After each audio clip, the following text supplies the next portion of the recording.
श्री सतगुरुदेव महाराज की जय।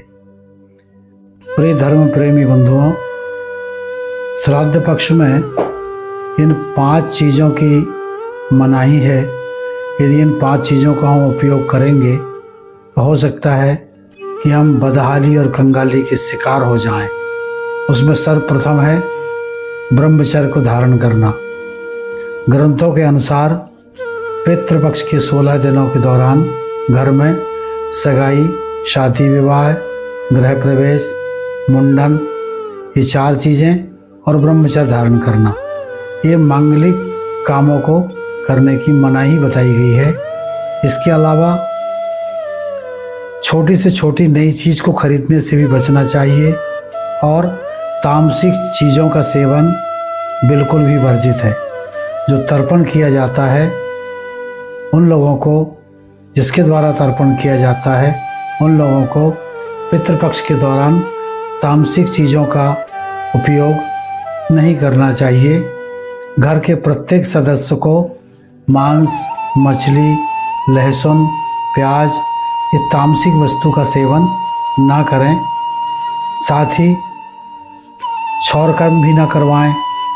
हमारे पिता के द्वारा दिया गया ये शरीर, जिसके अंदर प्रत्येक शरीर में 3.5 करोड़ रोएं होते हैं, और पितृपक्ष के दौरान हम दाढ़ी, बाल इत्यादि यदि हम क्षौर कर्म करवाते हैं तो इसका दुख हमारे पितरों को, जब हमारा ये रोएं कटते हैं तो उसका दुख हमारे पूर्वजों को उठाना पड़ता है। इसलिए क्षौर कर्म इसमें निश्चित रूप से वर्जित है। मान्यता है कि छोटी छोटी गलतियां करने से पितृदोष लगता है और उसका परिणाम बदहाली और कंगाली, ऐसी विषम परिस्थिति को दुर्योग के रूप में हमें भोगना पड़ता है। शारीरिक संबंध ना बनाएं। पितृपक्ष के हर दिन खास माने गए हैं, जिस दौरान पितरों और पूर्वजों की आत्मा को शांति के लिए तर्पण किया जाता है। इसी वजह से ब्रह्मचर्य धारण करें। इन 16 दिनों में श्रद्धापूर्वक पूजन करने से फल की प्राप्ति होती है।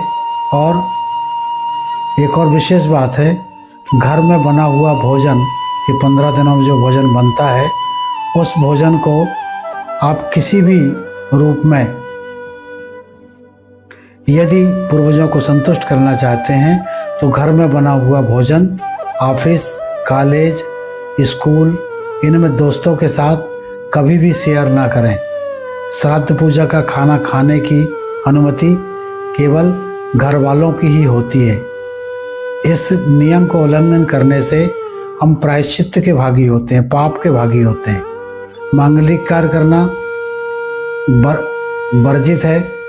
धर्म ग्रंथों के अनुसार पितृपक्ष के 16 दिनों के दौरान ये मांगलिक काम ना करें और तामसिक वस्तु का सेवन ना करें, क्योंकि हमारी छोटी सी गलती हमारे परिवार को भोगनी पड़ती है और वह दुख के कारण में फंस जाने के कारण कई प्रकार के ऐसे आकस्मिक कष्ट आते हैं जिनकी हम अनुभूति नहीं करते, या तो उन्हें कर्म का शिकार माना जाता है या लापरवाही का शिकार माना जाता है।